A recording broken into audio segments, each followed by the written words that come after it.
ఇవాళ కాళేశ్వరం కమిషన్ ఎదుట కేసీఆర్ హాజరు కానున్నారు. ఇందులో భాగంగా కాసేపట్లో ఎర్రవల్లి నుంచి కేసీఆర్ బీఆర్ఎస్ భవన్ కు చేరుకుంటారు. కాసేపటి క్రితమే కేసీఆర్ కు మద్దతుగా ఎమ్మెల్సీ కవిత దంపతులు ఎర్రవల్లికి చేరుకున్నారు. అదేవిధంగా కేసీఆర్ మనోడు హిమాంశు కూడా చేరుకున్నాడు. ఇక ఉదయం 11 గంటలకు బీఆర్కే భవన్ కు కేసీఆర్ చేరుకున్నారు. మాజీ సీఎం కు సంఘీభావంగా బీఆర్ఎస్ శ్రేణులు భారీగా తరలివచ్చే అవకాశం ఉంది. కాళేశ్వరం బ్యారేజ్ల నిర్మాణంపై కమిషన్ ప్రశ్నించనుంది. ఇప్పటికే విచారణ ఎదుర్కొన్న హరీష్ రావును కమిషన్ గురించి అడిగి తెలుసుకున్నారు. ఇక ఈ నెల 6న ఈటెల, 9న హరీష్ రావు, జస్టిస్ పీసీ ఘోష్ విచారించారు. అటు ఇంజనీర్లు, ఐఏఎస్లు, మాజీ మంత్రుల విచారణ కూడా పూర్తయింది. దీంతో ఇప్పటివరకు సేకరించిన సాక్ష్యాధారాల ఆధారంగా ఇవాళ కేసీఆర్ ను ప్రశ్నించే ఛాన్స్ ఉంది.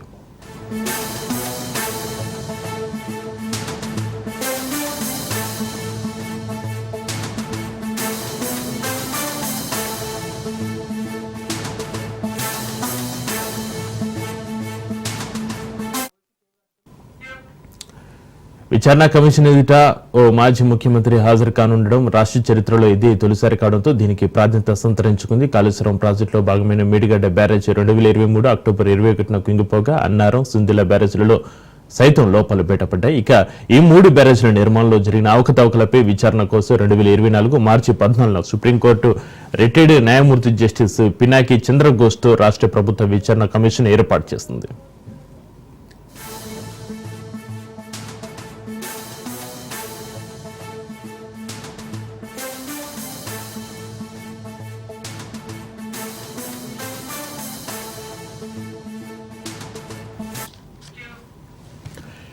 బరాజులకు సంబంధించిన ప్రణాళిక, డిజైన్ల తయారీ, నిర్మాణంతో పాటు నిర్వహణ, పర్యవేక్షణలో పాల్గొన్న నీటిపారుదల శాఖ ఇంజనీర్లు, నిర్మాణ సంస్థల ప్రతినిధులు, ఐఏఎస్, మాజీ ఐఏఎస్ అధికారులకు కమిషన్ ఇప్పటికే క్రాస్ ఎగ్జామినేషన్ నిర్వహించి కీలక సాక్ష్యాధారాలను సేకరించింది. బరాజుల ప్రాంత ఎంపికతో పాటు ఇతర కీలక నిర్ణయాలను నాటి సీఎం కేసీఆర్ తీసుకున్నారని పలువురు మాజీ ఇంజనీర్లు, ఐఏఎస్ అధికారులు విచారణ కమిషన్ ముందు సాక్ష్యం ఇచ్చారు. ప్రాజెక్టు నిర్మాణానికి సంబంధించిన వేలాది ఫెలను జల్లెడపెట్టిన విచారణ కమిషన్ ఎన్నో అవకతవకలను గుర్తించింది. క్రాస్ ఎగ్జామినేషన్ లో పాల్గొనే సాక్షులకు వాటి ఆధారంగా కీలక ప్రశ్నలను సంధిస్తోంది.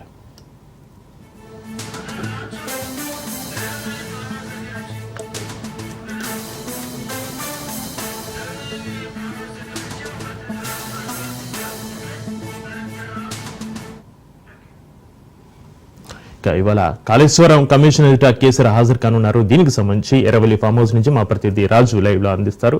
రాజు. Thank you Chakri. Kaleshwaram commission కు ముందు మరికొద్ది సేపట్లో ఇక్కడ నుంచి సరిగ్గా 9 గంటలకు పయనమయ్యి ఆ కాళేశ్వరం కమిషన్ విచారణకు 11 గంటల 30 నిమిషాలకు హైదరాబాద్ చేరుకున్నారు. అయితే దీనికి సంబంధించి ఇప్పటికే టిఆర్ఎస్ నాయకులు పూర్తి స్థాయిలో ఇక్కడికి పెద్ద ఎత్తున చేరిన పరిస్థితి కనిపిస్తా ఉంది.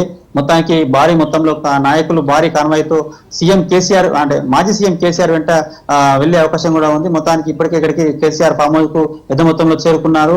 ఇక్కడ గౌరారం నుంచి వంటిమామిడి, తర్వాత వంటిమామిడి నుంచి తుర్కపల్లి మీదుగా కాళేశ్వరం కమిషన్ ముందుకు బయలుదేరే ముందు ప్రతి చోట కూడా పెద్ద ఎత్తున కార్యకర్తలు గుమిగూడి స్వాగతం పలికి అక్కడ నుంచి కాళేశ్వరం కమిషన్ ముందు హాజరయ్యే అవకాశం ఉంది. మొత్తానికి ఈ రోజు అయితే ఇప్పటికే కమిషన్ ముందు అటు ఈటెల రాజేందర్, హరీష్ రావు హాజరయ్యారు. దీనికి సంబంధించినటువంటి పూర్తి స్థాయి విచారణకు హాజరయ్యే వాళ్ళు కొన్ని ప్రశ్నలకు జవాబులు ఇచ్చారు. అదే అయితే దీనికి సంబంధించిన వాళ్ళు అప్పుడు తీసుకున్నటువంటి నిర్ణయాలకు సంబంధించినటువంటి మెటీరియల్ ను కూడా అటు కమిషన్ ముందు ఉంచారు. ఈ రోజు కేసీఆర్ ఎటువంటి ప్రశ్నలు సంధిస్తారు, ఎటువంటి ప్రశ్నలకు సమాధానం చెప్పాలి, అప్పుడు నిర్ణయాలు ఏం తీసుకున్నాము, ఎందుకు తీసుకోవాల్సి వచ్చింది, ఏం జరిగిందనే విషయంపై పూర్తి స్థాయిలో కమిషన్ ఈ రోజు విచారించే అవకాశం ఉంది. అయితే 2007లో ఇది ప్రాణహిత చేవెళ్ల ప్రాజెక్టుగా నామకరణం చేసి అప్పటి కాంగ్రెస్ ప్రభుత్వం వైఎస్ రాజశేఖర రెడ్డి హయాంలో ప్రారంభించగా 2014 వరకు కూడా ఎటువంటి అనుమతులు లేదు. అప్పటికి అటు మహారాష్ట్ర తర్వాత కేంద్రంలో కాంగ్రెస్ ఉంది, మహారాష్ట్రలో కాంగ్రెస్ ఉంది, ఇటు ఉమ్మడి ఆంధ్రప్రదేశ్ లో కూడా కాంగ్రెస్ ప్రభుత్వం ఉంది. అటు కిరణ్ కుమార్ రెడ్డి తర్వాత పృథ్వీరాజ్ చౌహాన్ ఇద్దరి మధ్యలో కూడా అనేక సందర్భాల్లో అటు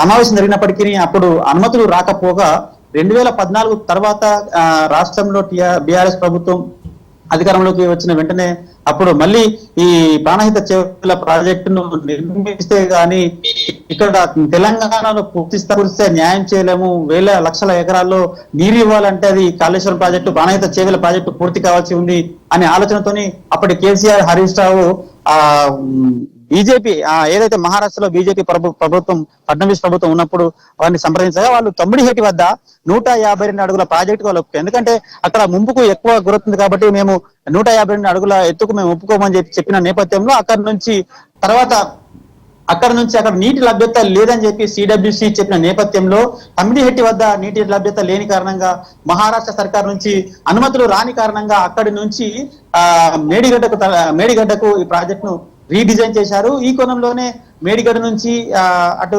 కాళేశ్వరం తర్వాత ఇటు ఇప్పుడు ఏదైతే ప్రాణహిత చేవల ప్రాజెక్ట్ లో ఉన్నటువంటి 7 లింకుల్లో ఒక లింక్ మాత్రమే రీడిజైన్ చేసి అది కూడా కేబినెట్ ఆమోదంతోనే చేసామన్నట్టుగా చేసినాం అని చెప్పినట్టుగా అయితే హరీష్ రావు ఇప్పటికే చెప్పారు. మొత్తానికి ప్రాణహిత చేవల ప్రాజెక్ట్ లో ఒకటి మాత్రమే రీడిజైన్ చేసి పూర్తి స్థాయిలో పాత ప్రాజెక్టే నిర్మించాము. అది అటు రైతులకు తర్వాత పారిశ్రామికంగా హైదరాబాద్ నగర వాసులకు కూడా తాగునీటికి ఈ మూడు సందర్భాల్లో కూడా వినియోగించడానికే కాళేశ్వరం ప్రాజెక్టు పూర్తి చేశాము. అయితే కేసీఆర్ అప్పుడు డిజైన్ చేయడానికి గల కారణాలు పదే కమిషన్ సంధించిన నేపథ్యంలో ఖచ్చితంగా అప్పటి నాగార్జున సాగర్ శ్రీరామ్ సాగర్ ప్రాజెక్టులు కూడా మార్చారు. అవి కూడా రీడిజైన్ చేసే అవి స్థానాలు మార్చే అప్పుడు నిర్మాణం చేపట్టారు. ప్రాజెక్టు ద్వారా లబ్ధి పొందడానికి రీడిజైన్ చేయొచ్చు, స్థానచలనం చేయొచ్చు. అట్లా కాబట్టి మేము నాగార్జున సాగర్ శ్రీరామ్ సాగర్ కూడా ప్రాజెక్టులు మార్చారు. దాని కారణం అందులో భాగంగానే ఇది కూడా నీటి లభ్యత ఎక్కడైతే ఉందో అక్కడ నుంచి చేయడానికి మాత్రమే మేము మార్చామని చెప్పి కూడా చెప్పొచ్చిన పరిస్థితి. ఈ విధంగా రీడిజైన్ రీటెండర్ పూర్తి స్థాయిలో అటు కేబినెట్ ఆమోదంతోనే చేశాము. మొత్తానికి లక్షల ఎకరాలకు 1 కోటి ఎకరాల మాగానికి నీరు ఇయ్యాలి కాబట్టి కాళేశ్వరం ప్రాజెక్టు పూర్తి చేశామని చెప్పి బీఆర్ఎస్ పార్టీ అప్పటి ప్రభుత్వం చెప్పిన పరిస్థితి. అయితే అటు కాంగ్రెస్ బీజేపీ బీఆర్ఎస్ ను దోషిగా నిలబెట్టిన సందర్భంలో ఖచ్చితంగా దీని నుంచి నిర్దోషిగా బయటపడాలి. ప్రజలకు మనము కాళేశ్వరం ప్రాజెక్టు ఎందుకు కట్టాము, ఎందుకు చేశాము, తర్వాత కాళేశ్వరం ప్రాజెక్టు ద్వారా లబ్ధి పొందే రైతన్నలకు ఎటువంటి లబ్ధి చేకూరనుంది అని చెప్పి పూర్తి స్థాయిలో తెలంగాణ ప్రజలకు చెప్పే అవకాశం కూడా కనిపిస్తుంది. కాళేశ్వరం ప్రాజెక్టు ముందు నిర్దోషిగా మనం బయటపడి ప్రజలకు మనం జవాబుదారీగా ఉండాల్సిన అవసరం ఉంది. మనం అటు కాంగ్రెస్ కు బీజేపీకి ఖచ్చితంగా కౌంటర్ చేయాలనే నేపథ్యంలో పూర్తి స్థాయిలో మెటీరియల్ తయారు చేసుకుని ఈ రోజు 11:30 నుంచి సాయంత్రం వరకు కూడా ఈ విచారణ కొనసాగే అవకాశం ఉంది. ఈ విచారణలో కేసీఆర్ పవర్ పాయింట్ ప్రజెంటేషన్ కూడా ఇచ్చే అవకాశం కూడా కనిపిస్తున్నట్లుగా చెప్తా ఉన్నారు. అయితే ఇప్పటికే ఇక్కడికి భారీ ఎత్తున ఇక్కడ నుంచి వెళ్లే అవకాశం కూడా కనిపిస్తుంది. ఇప్పటికీ కుటుంబ సభ్యులు అటు కవిత తర్వాత కేసీఆర్ మన్వాడు హిమాంశు కూడా ఫామ్ హౌస్ కు చేరుకున్నారు. పెద్ద మొత్తంలో రాత్రి నుంచే ఇక్కడ పల్లా రాజేశ్వర రెడ్డి, హరీష్ రావు, అదేవిధంగా వేముల ప్రశాంత్ రెడ్డి ఇక్కడే ఉన్నారు. మరికొంతమంది నేతలు వద్దిరాజు రవిచంద్ర తర్వాత ఆర్ఎస్ ప్రవీణ్ కుమార్ కూడా ఇక్కడికి చేరుకున్నారు. అందరి నేపథ్యంలో అందరికి ఇక్కడ నుంచి కాన్వాయ్తో వెళ్లే అవకాశం కూడా ఉంది. అయితే బీఆర్ఎస్ నాయకులు మాత్రం మరొక మాట గట్టిగా చెప్తున్నారు. ఇటు స్థానిక సంస్థల ఎన్నికలకు సంబంధించి ఇప్పటికీ కాంగ్రెస్ అమలు కాని హామీలు ఇచ్చి కాంగ్రెస్ ఏదైతే బీఆర్ఎస్ పార్టీ మీద నిపం నెట్టి స్థానిక సంస్థల్లో లబ్ధి పొందాలనే కారణంతోనే ఈరోజు కాళేశ్వరం ప్రాజెక్టు సంబంధించినటువంటి విచారణకు అటు బీఆర్ఎస్ నాయకుల్ని రమ్మంటూ చెప్తా ఉంది. అయితే కాంగ్రెస్ ఎన్ని కుయుక్తులు పన్నినా ఎన్ని అది చేసినా వాళ్ళు ఈ అమలు కాని హామీలతో బయటపడలేరు. రాబోయే రోజుల్లో అటు బీఆర్ఎస్ పార్టీ పుంజుకుంటుంది. స్థానిక సంస్థల్లో కూడా మొత్తంలో మేమే అది చేస్తాము.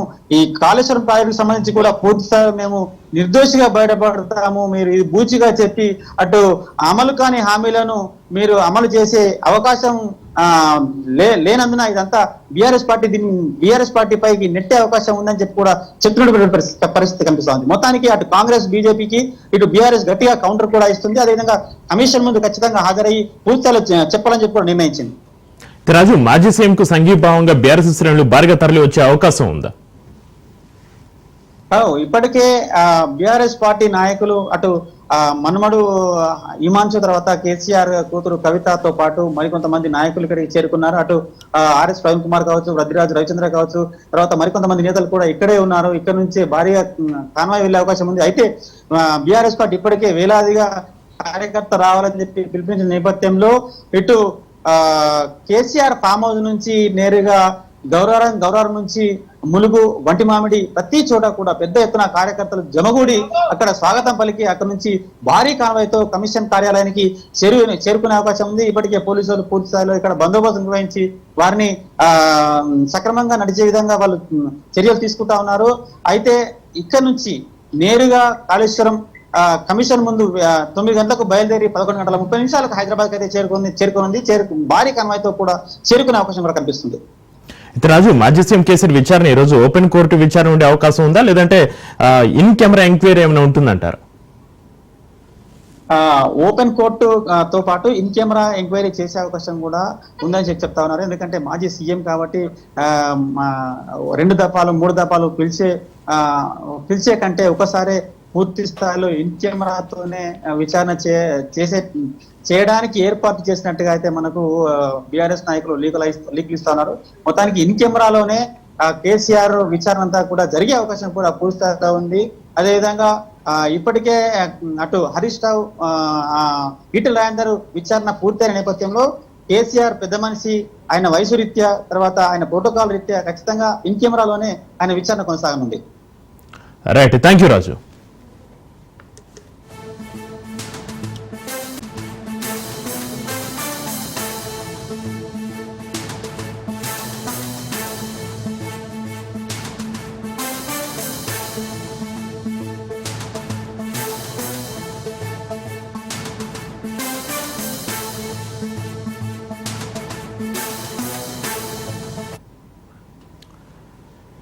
తెలంగాణ సీఎం రేవంత్ రెడ్డి 3 రోజులుగా ఢిల్లీలో బిజీగా గడుపుతున్నారు. కొత్త మంత్రులకు శాఖల కేటాయింపుపై నేడు అధిష్టానంతో ముఖ్యమంత్రి రేవంత్ రెడ్డి మరోసారి భేటీ కానున్నారు. పార్టీ పదవుల భర్తీపై రేవంత్ రెడ్డి చర్చించనున్నారు. అదేవిధంగా మరోసారి ఖర్గేతో రేవంత్ భేటీ అయ్యే అవకాశం కనిపిస్తుంది. మరోవైపు ఏఐసీసీ నుంచి పిలుపు రావడంతో రాత్రి ఢిల్లీ చేరుకున్నారు డిప్యూటీ సీఎం బట్టి విక్రమార్క.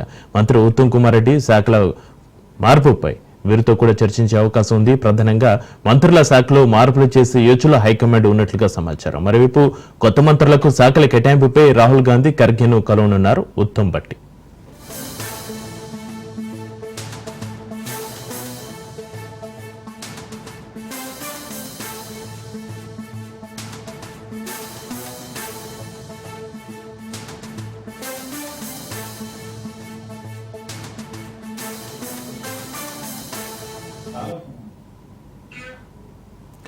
మొత్తానికి తెలంగాణలో కొత్త మంత్రులకు శాఖల కేటాయింపు అంశం ఉత్కంఠ రేపుతుంది. మొన్న 3 మంత్రులు ప్రమాణ స్వీకారం చేయగా వారికి శాఖల కేటాయింపు అంశంలో ఎలాంటి క్లారిటీ రాలేదు. ఇదే విషయంలో అధిష్టానం పెద్దలతో చర్చలు జరిపేందుకు 3 రోజులుగా ఢిల్లీలోని సీఎం రేవంత్ రెడ్డి మకాం వేశారు.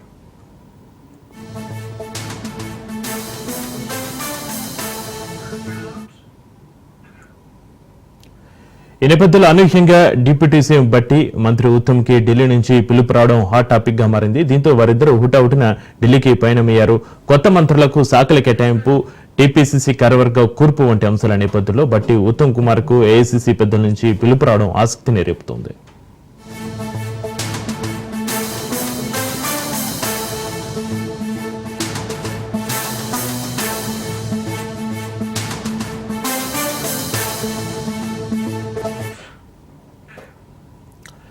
సీఎం ఢిల్లీలో ఉండగానే పీసీసీ కార్యవర్గాన్ని అధిష్టానం ప్రకటించింది. అయితే ఉన్న పలంగా బట్టి ఉత్తమ్ కుమార్ రెడ్డికి పార్టీ పెద్దల నుంచి పిలుపు రావడం వెనుక కొత్త మంత్రులకు శాఖలను కేటాయింపు అంశంపైనే చర్చిస్తారా, లేక ప్రస్తుత మంత్రుల శాఖలో మార్పులపై చర్చించేందుకు పిలిచారా అనేది ఇంకా తెలియాల్సి ఉంది. ఇవేవి కాకుండా పార్టీ పరంగా ఏదైనా కీలక మార్పు ఉండబోతుందా అనేది సస్పెన్స్ గా మారింది. దీనికి సంబంధించి మరింత సమాచారాన్ని మా ప్రతినిధి బి రాజు లైవ్ లో అందిస్తారు. రాజు. రైట్ చక్రి, సీఎం రేవంత్ రెడ్డి ఢిల్లీ పర్యటన 3వ రోజు కొనసాగుతా ఉంది. మరోవైపు నిన్న అధిష్టానం పిలుపుతో మంత్రి ఉత్తమ్ కుమార్ రెడ్డి హుటాహుటిన ఢిల్లీ బయలుదేరి వెళ్లారు. అయితే రాష్ట్ర రాజకీయాల్లో కీలకమైనటువంటి పరిణామాలు చోటు చేసుకోబోతా ఉన్నాయి అనేటటువంటి చర్చ జరుగుతూ ఉంది. అయితే నూతనంగా మంత్రివర్గంలోకి 3 తీసుకున్న నేపథ్యంలో వారికి శాఖల కేటాయింపు పైన చర్చించేందుకు ఢిల్లీకి సీఎం రేవంత్ రెడ్డి వెళ్లారు. అయితే దానిపైన అధిష్టాన పెద్దలతో చర్చించిన సమయంలోనే రాష్ట్రంలో ఉన్నటువంటి మొత్తం క్యాబినెట్ మొదటి నుంచి క్యాబినెట్ లో కొనసాగుతున్నటువంటి మంత్రుల పనితీరును ఏ విధంగా ఉంది, వివిధ శాఖలను విస్మరిస్తున్నారా అనేటటువంటి అంశాలకు సంబంధించి, దాంతో పాటుగానే పార్టీ శ్రేణుల నుంచి వరుసగా 1-to-1 సమావేశమైనటువంటి మీనాక్షి నటరాజన్ క్షేత్రస్థాయిలో ఉన్నటువంటి స్థితిగతులను అధిష్టానానికి ఎప్పటికప్పుడు నివేదిక రూపంలో అందజేస్తున్న నేపథ్యంలో అధిష్టానం కీలకమైనటువంటి మార్పులు చేయబోతుంది అనేటటువంటి సంకేతాలు కూడా పార్టీకి అందినట్లు తెలుస్తా ఉంది. అందులో భాగంగానే అధిష్టానం ఎప్పుడు అటు ప్రభుత్వంలో కానీ ఇటు పార్టీలో కానీ కీలకమైనటువంటి పదవుల భర్తీ చేసే సమయంలో ముగ్గురు కీలకమైనటువంటి నేతల అభిప్రాయాలు సూచనలు తీసుకొని ముందుకు వెళ్తూ ఉంటుంది. అందులో సీఎం రేవంత్ రెడ్డి ఒకరు, మరోవైపు డిప్యూటీ సీఎం బట్టి విక్రమార్క, మంత్రి ఉత్తమ్ కుమార్ రెడ్డి. ఉత్తమ్ కుమార్ రెడ్డి పిసిసి చీఫ్ గా పనిచేశారు, పార్టీలో అత్యంత లాయలిస్టు, అధిష్టానానికి లాయలిస్టులుగా ఉన్నారు.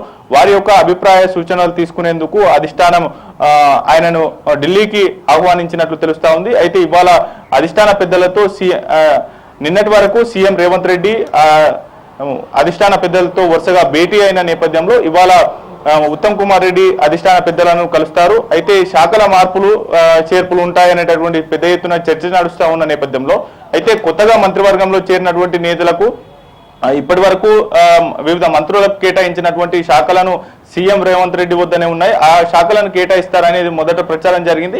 అయితే పూర్తి స్థాయిలో కూడా ఢిల్లీ అధిష్టాన పెద్దల ఆలోచన మరో విధంగా ఉన్నట్లు తెలుస్తా ఉంది. అందుకే కీలకమైనటువంటి నేతలను ఢిల్లీ పిలిపించి వారి యొక్క మంత్రివర్గంలో మార్పులు, కీలకమైనటువంటి శాఖల మార్పులు చేర్పులు ఉండేటటువంటి అవకాశం కనిపిస్తా ఉంది. అందులో భాగంగానే ఢిల్లీకి కీలక నేతలను పిలిపించుకొని మంతనాలు జరుపుతున్నటువంటి పరిస్థితి అయితే కనిపిస్తా ఉంది. నిన్న అధిష్టాన పెద్దల నుంచి డిప్యూటీ సీఎం బట్టి విక్రమార్కకు ఫోన్లో మంతనాలు జరిపారు. ఆయన కూడా తమ అభిప్రాయాలు సూచనలు తెలియజేసినటువంటి పరిస్థితి అయితే ఉంది.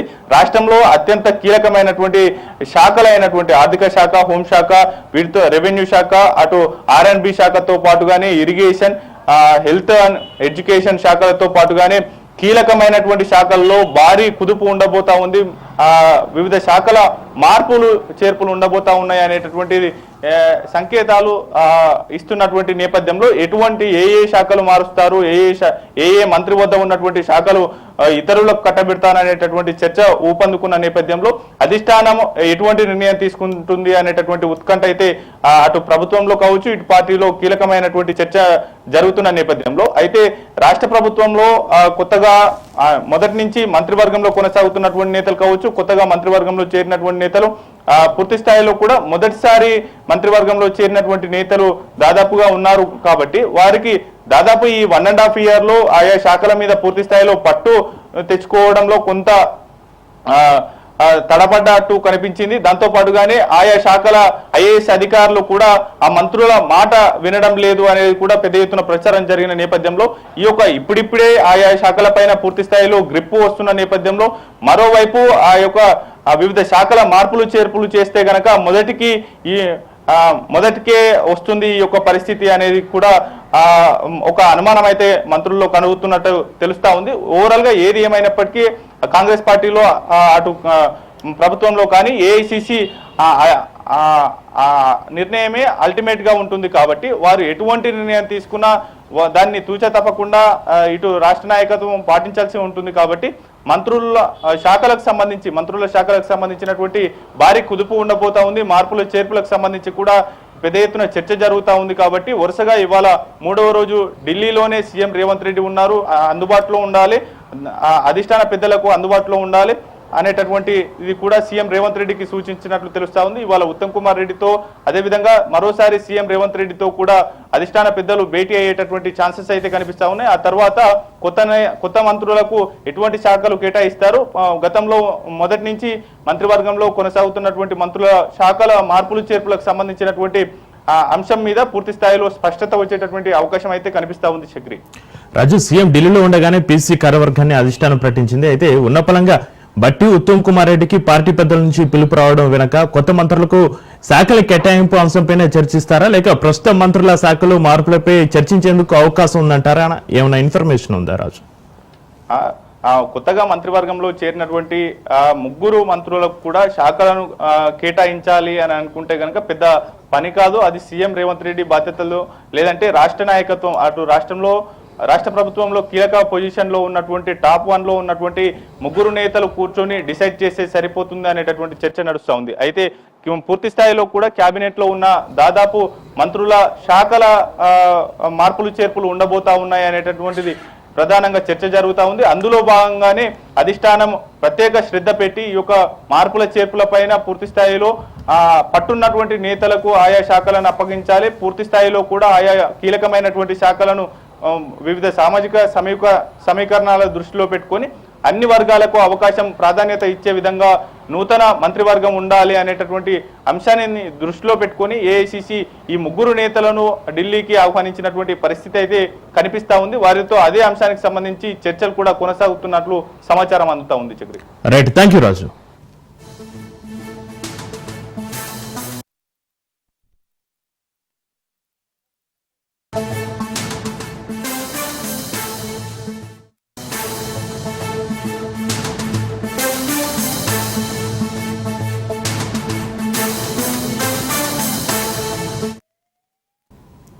మరి బ్రేకింగ్ న్యూస్ చూస్తున్నాం. బీఆర్ఎస్ ఎమ్మెల్సీ పల్లా రాజేశ్వరరెడ్డికి తీవ్ర గాయాలయ్యాయి. కేసర్ ఫామ్ హౌస్ లో పల్లా రాజేశ్వరరెడ్డి జారిపడినట్లుగా తెలుస్తుంది. దీంతో చికిత్స నిమిత్తం పల్లా రాజేశ్వరరెడ్డిని ఆసుపత్రికి తరలించారు. కాగా రాత్రి నుంచి కేసర్ ఫామ్ హౌస్ లో ఉన్నారు పల్లా రాజేశ్వరరెడ్డి.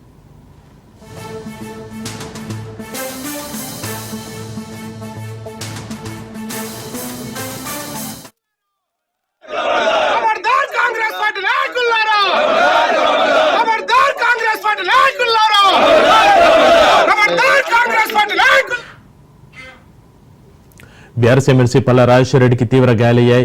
కేసర్ ఫామ్ హౌస్ లో పల్లా రాజేశ్వరరెడ్డి జారిపడినట్టుగా తెలుస్తుంది. దీంతో చికిత్స నిమిత్తం పల్లా రాజేశ్వరరెడ్డిని ఆసుపత్రికి తరలించారు. కాగా రాత్రి నుంచి కేసర్ ఫామ్ హౌస్ లో ఉన్నారు పల్లా రాజేశ్వరరెడ్డి.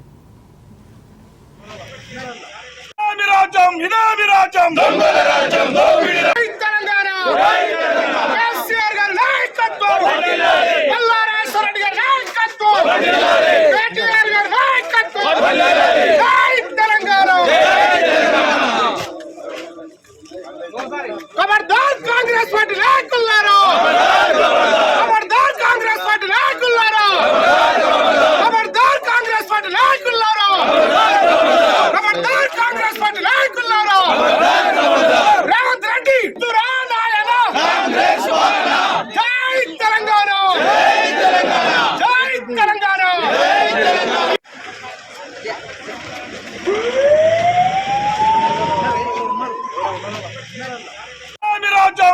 విరాజం దొంగల రాజ్యం దోపిడి తెలంగాణ కేసీఆర్ గారి నాయకత్వం పల్లా రాజేశ్వరరెడ్డి గారి నాయకత్వం కేటీఆర్ గారి నాయకత్వం జై తెలంగాణ ఖబర్దార్ కాంగ్రెస్ పార్టీ నాయకులారా ఖబర్దార్ కాంగ్రెస్ పార్టీ నాయకులారా ఖబర్దార్ కాంగ్రెస్ పార్టీ నాయకులారా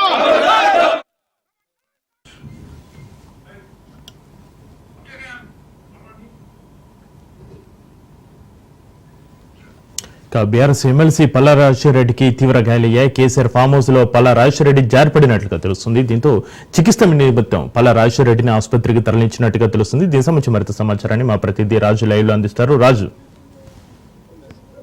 రెడ్డికి ఉదయం కొద్దిగా కేసీఆర్ ఫామ్ హౌస్ లో అస్వస్థతకు గురయ్యారు. దానికి సంబంధించి ఇక్కడికి అంబులెన్స్ నుంచి ఆయన పల్లా రాజేశ్వరరెడ్డిని డైరెక్ట్ హైదరాబాద్ సికింద్రాబాద్ యశోదాకు తరలించారు. ప్రస్తుతానికైతే ఆరోగ్యం నిలకడ ఉన్నట్టుగా అయితే తెలుస్తోంది. మొత్తానికి రాత్రి నుంచి మరి తిండి తినక తర్వాత దీనికి సంబంధించిన పూర్తి స్థాయిలో మీటింగ్ ఎక్కువగా ఉండి గత 2-3 రోజులుగా రాత్రి నిద్ర లేక ఈయనకు అస్వస్థత అయినట్లుగా తెలుస్తా ఉంది. అయితే ఇప్పటికే ఆయనను యశోద అయితే తరలించారు. మొత్తానికి ఆయన ఆరోగ్యం అయితే నిలకడగా ఉంది. ఇక్కడ నుంచి నేరుగా అంబులెన్స్ ద్వారా యశోదకైతే తరలించారు. రైట్, థ్యాంక్ యూ రాజు.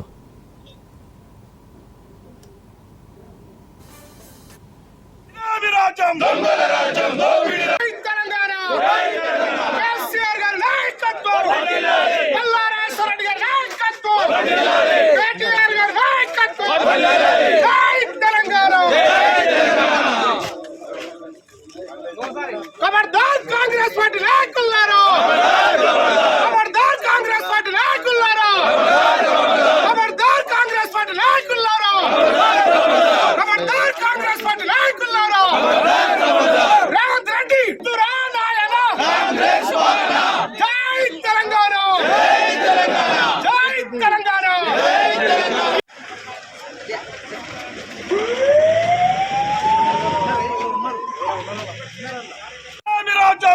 విరాజం దొంగల రాజ్యం దోపిడి తెలంగాణ కేసీఆర్ గారి నాయకత్వం పల్లా రాజేశ్వరరెడ్డి గారి నాయకత్వం కేటీఆర్ గారి నాయకత్వం నాయకత్వం జై